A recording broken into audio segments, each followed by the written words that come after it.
Alright, time for another draftphysics.com, debatephysics.com, also video presentation.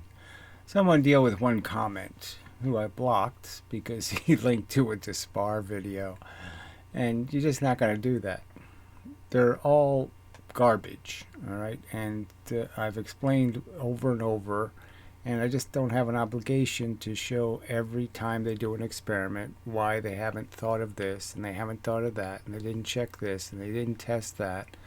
It's just bullshit. But anyway, he says a lot of other crap, so we'll just deal with other crap. The 7 mass, we'll deal with the Dispar video. I mean, what I watched of it, the edited video.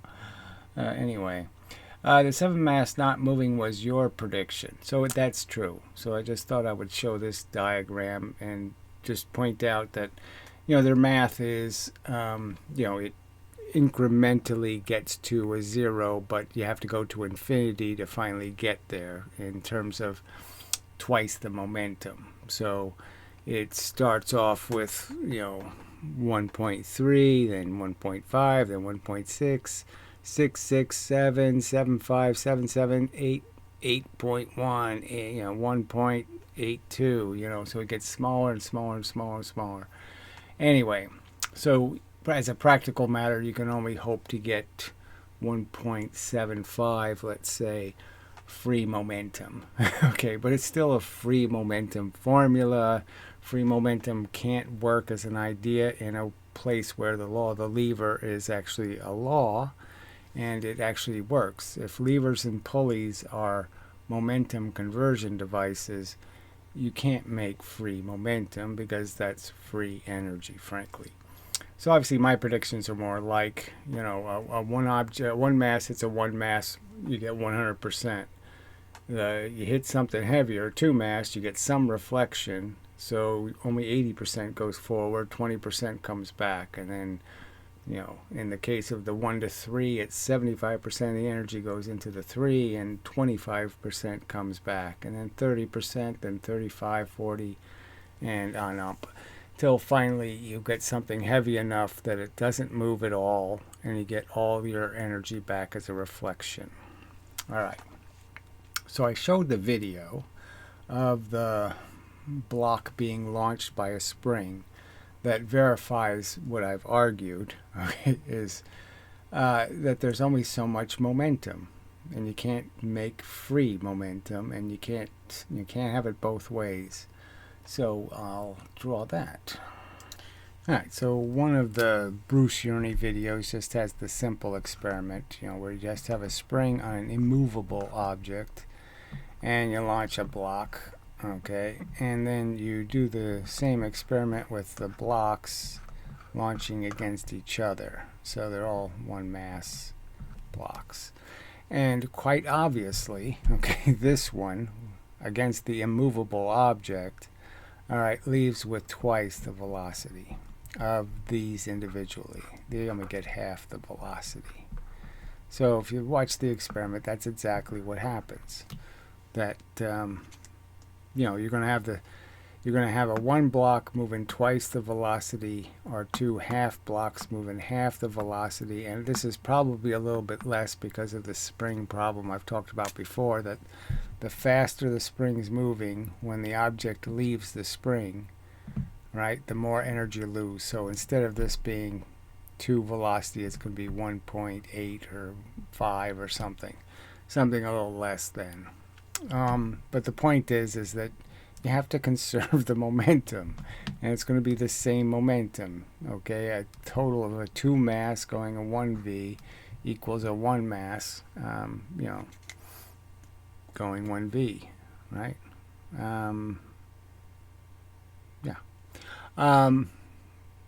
2v. Anyway, but it'd be a little bit short of that because of the spring. And the faster the spring moves, again, this isn't even a complicated argument. You can just understand the faster the spring's moving when the object leaves the spring, the more the spring is going to oscillate. I just don't know how that doesn't, you don't understand how that's what's going to happen. That every time you use a spring directly to push something, the fact is that it's going to leave some energy behind in the spring. And the faster it was going when it was pushing something, the more energy is left in the spring. All right, so that's not a complicated argument. All right, so let's continue. All right, you can't even keep up with your own BS anymore. So again, it's not really BS, right? It's a, the math is what I would argue is BS. Okay, free momentum is BS. Some idea that you can have more matter moving in the universe for free is BS. That 8-pound bowling balls give pins more momentum than 16-pound ball going 8 gives less, 1/2 less momentum to pins than an 8-pound ball going 16. When you'll never diagram that. The point I should have made is that all these experiments should have been done already, right? I mean, of all the billions of dollars spent on physics, wouldn't it be nice if we had the experiment of the collision, with the one mass into the one mass, and then the one mass into the two mass, and the one mass into the three mass, and the one mass into the four mass. Have the nice clinical experiment with it. It all documented very well. And none of these people advocate for any of that. They never make a complaint or an agreement and say, yes, they should have done these experiments.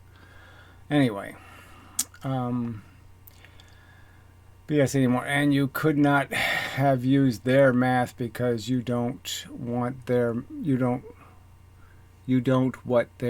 is. You don't what their math is. Okay.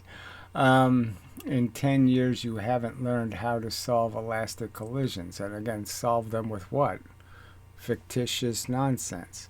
A formula made, literally, this is the formula. They do this. They go mv equals 1/2 mv squared. And they start, crossing things out, switching things around and saying, those two things equal each other. No, they don't. Anyway, saying that kinetic energy does not obey Newton's third law is a nonsense argument. So what's the point of saying equal and opposite reactions, which, again, I'm arguing isn't really true? I mean, the only thing that Newton's law is saying is that's true for explosions, but everything else, okay, is an exchange. So in the case of the one mass hitting the one mass, there's no equal and opposite reaction. There's just the transfer of energy from one object to the other object. It just gave away what it had, period. But anyway, the whole point is that you're telling me that Newton's third law means something, and at the same time, your energy, okay, never does any work by that equal and opposite reaction statement. I mean, I don't know what the reaction's supposed to be if it's not supposed to be in the form of motion. So anyway, there's no reason to expect it would. So again, their definition of energy is that it doesn't have to obey Newton's third law. And so then what's the point of the third law? I mean, why even talk about it if the thing called energy that does work doesn't obey it? I mean, I'm not the one saying everything has to obey the third law, because like I said, if I give motion away, there's no equal and opposite reaction. All right, the lighter wooden block not winning. So this is the collision experiment. So maybe I should draw that and then read this. Alright, so here's a simple scenario. You have a one mass going 4v against a 4 mass going 1 velocity. They collide, and he's arguing that you shouldn't have an expectation with the object that has 4 times the kinetic energy, that is, the 4 times the capacity to do work, shouldn't win. It shouldn't push the collision in its direction because somehow its kinetic energy can't be converted into any ability to move the other object that's 4 times less energy. So I guess he'd argue that a tug of war would also be inconclusive evidence. So even though it doesn't win, it has 4 times the energy and it pulls, but it doesn't win the tug of war, that somehow this isn't a pretty strong piece of evidence. All right, so we'll just read it and say, how does he come up with that crap? All right, the lighter wooden block not winning the heavier one is a nonsense argument. So even though what's nonsense about it? It's a good test. It's mano a mano kind of thing. Why is it invalid? The changes in their motions must be equal and opposite. They don't have the same energy, so why would we expect equal and opposite? Doesn't make any sense. There's no expectation that things that are uneven would be equal and opposite. It doesn't make any sense. Anyway, the more the lighter block pushes the heavier one, the more it pushes back. So through some miracle, it's resisting 4 times the energy. So that's his argument. It doesn't have 4 times the energy to resist with, but somehow it's going to do it nonetheless. I mean, it doesn't make any sense. The lighter one has more kinetic energy because it was moved by larger proportion of the rubber band. So he's saying that somehow more energy went into it from the rubber band. We see the 4 times the velocity, yeah, but it weighs 1/4. And so, I'm just saying that obviously, a lever is going to prove that they're very different. In the sense, a lever is going to prove that they're the same weight. That if they hit something, they're going to impose the same pressure on that thing they hit. Just a fact. A 400-pound person coming at you with 1V or a 100 person at 4V are going to apply the same catching weight from your perspective, and a lever will prove that. But whatever. All right, so you have no arguments. So I think this is a good enough argument, frankly. So he's saying car crashes aren't a good test somehow. You could put something dentable in between the collision. I mean, you could just ask the question, is the thing with 4 times the energy going to crush it more? So I could have a 4 mass going 1V against a 4 mass going 1V, put something crushable between here, and is the expectation that if I have the 1 mass going 4V, it's going to crush 4 times as much? Because it's not. All right. Anyway, you have no evidence except for the experimental evidence, so except for the rocket ship evidence and the ballistic pendulum evidence and the crash test evidence. Yeah, besides that, I don't have any. All you have is faith. So obviously they're the side that has the faith. Okay. Here, have some more rotating levers. All right, so this is the dispar bullshit. So I just had to see the mechanism, and I said, okay, there's the flaw right there. So I showed, I'll draw it and then get to it. All right, so in a previous video, I had a lever suspended here by a string, okay? And, you can put the weights anywhere you want as long as you obey the law of the lever. So 1 mass, 2 units of distance, 2 mass, 1 unit of distance, same weight, this way and this way, okay? And it's just a fact, and it works fine. So this bar one is doing this thing, okay? So he's got some sort of device. Who knows? I didn't see anything in the video indicating exactly how he was doing any of this. I imagine he's coiling a rubber band around it or something to create some sort of motion. So he has some elastic string or some kind of weight or something to create the force that's going to spin this lever. And he's going to do 2 experiments. He's going to have the weights, the 1 mass is out here, or the 2 masses in here. And his contention is that they move at different rotational speeds, and therefore, because they have a different rotational speed, they're not the same thing. And the argument is obviously they're not the same thing, and when you're doing this, right, you have twice the mass, okay, as when you have this experiment. So your bearing has got to deal with twice the weight, all right, when you're doing the one experiment versus the other. And so you'd say, well, if it's twice the weight, that should slow it down. And what it actually ends up doing is speeding it up. But it's only speeding it up initially. He doesn't show the how many rotations you get in total. All right, he's just showing how they start. And you can understand that the starting is going to be about static friction. So every time you have to move something, so you can just understand the bearing has got more weight on it in one experiment.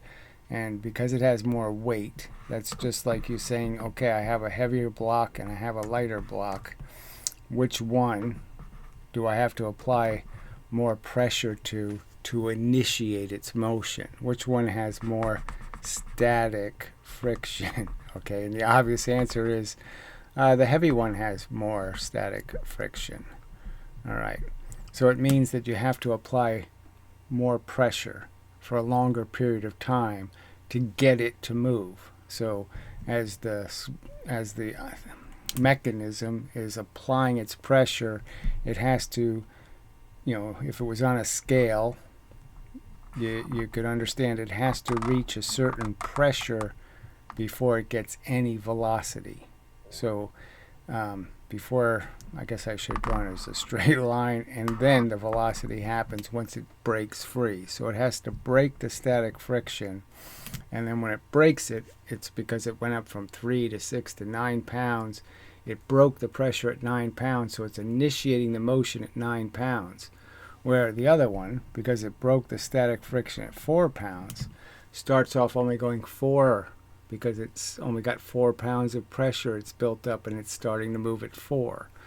So if he could possibly do it by time, then you'd be able to tell that when you start and when the object actually starts moving are going to be two different things, right? So the starting time for pushing the heavier object out of its static friction takes longer than it takes for the other one. So if you just go by when they start moving and then you put those two frames together, you're sort of cheating the argument a little bit, because one of them is actually taking longer to break free of the static friction. And obviously it's breaking free at a faster initial speed. So its initial speed is faster because it had to break a higher amount of static friction, pressure. And so it starts with a jolt. Okay, and the other one starts at a much lower jolt. So one's going 4 when it starts, the other one's going with 9 pounds of pressure. I mean, there won't be that big a difference because of the mass differences, but the fact is one of them, okay, is being released from its friction at a higher speed than the other one, okay. But in the long term, the lighter one's going to have more energy. In the sense, you'll get more rotations out of this one, because frankly, the static friction was expensive. You had to pay for it. Okay, so yes, you get a faster initial speed, but you're slower overall in terms of the total energy you have. You've lost some.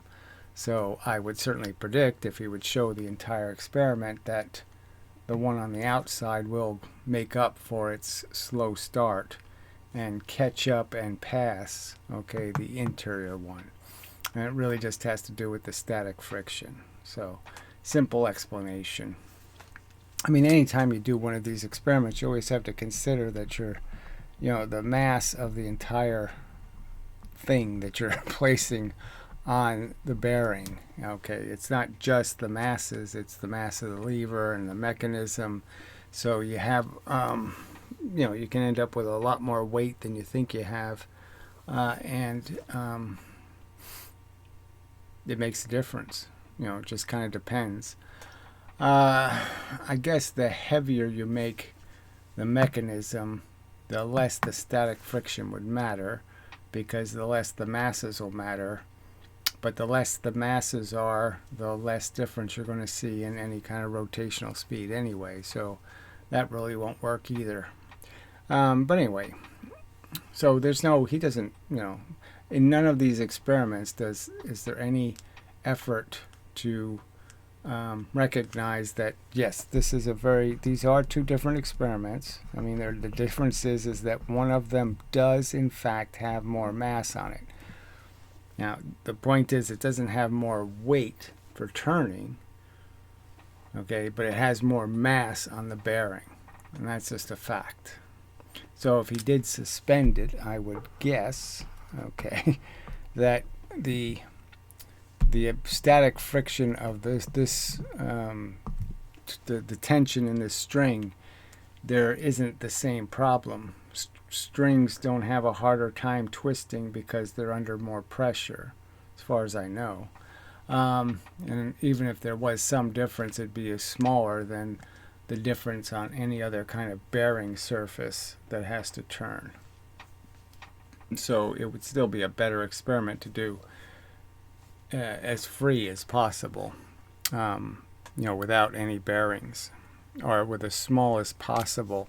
I mean, I think obviously if you made a very tiny fulcrum for it to spin on, like a tiny point, there'd be a lot less static friction. But we don't know what kind of bearing material he's using.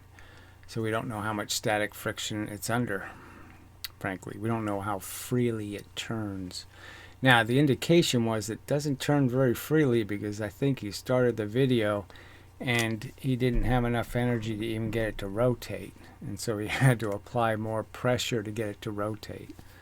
So I don't think the bearing was very good. And therefore, it just multiplied the static friction. So anyway, the whole point, though, is that they're debunking the law of the lever. So a fact that's been true for thousands of years in terms of a balance, and recognizing the simple rule that just units of distance dictate units of velocity. 2 units of distance from the fulcrum, twice the velocity. 1 unit, 1 velocity. 3 units, 3 velocity. And those rules have worked for 1,000 years, that levers obey that simple idea. And the fact is, you could put a 2 mass here going 1 velocity and put a 1 mass out here, and it'll end up going 2 velocity, pretty close to it. Now, the other thing he could have done in this experiment where he's rotating it is just move the mass in until it moves at the same speed. So if you think it's an issue, move it in. And I don't think you're going to move it into 1.4, 0.4 further. Okay, that's not going to happen. So, but he never does that. He never adjusts the positions to see when it rotates at the same speed. And maybe it wouldn't, because of the static friction. And that would be a giveaway, right? So if he has the 1 masses at the same location on the inside, and it still loses the initial starting motion speed, the velocity at initiation, if it still loses, well, that would be a pretty good giveaway that, it's a bullshit experiment. So anyway, just more of the same nonsense that you just go. Been doing it for 4 or 5 years now. The junk experiments which they claim to be debunking. Parts of physics that really shouldn't be debatable. The fact that pulleys and levers conserve momentum really shouldn't be a subject, and it's amazing that it now is a subject somehow. And again, it's the most amazing part is that we don't have the experimental evidence to go to say, here's the definitive great piece of experimental evidence. There is no such great piece of experimental evidence. I just finish off with the picture of a lever, and the simple idea is that for every motion here, there's twice the motion out here at twice the distance. And the same is true right here. This part of the lever will move twice the distance, as this part right here. Just a fact. And the two balance. So a lever will balance a 2 mass going 1V against a 1 mass going 2V. And it's just a fact that it works. That, the same force will balance these two things. It's the same weight. The weight this creates on this side of the lever is the same as this creates on that side of the lever. It's exactly the same weight. Okay, momentum. And It's a conversion device. You can convert anything on this side into something on this side. And as long as you obey the rules of equalizing the momentum, you will balance. Alright. It really shouldn't be something you have to be arguing in 2025, but whatever. So, till the next time and such and so forth and whatnot. Blah, blah, blah, blah, blah.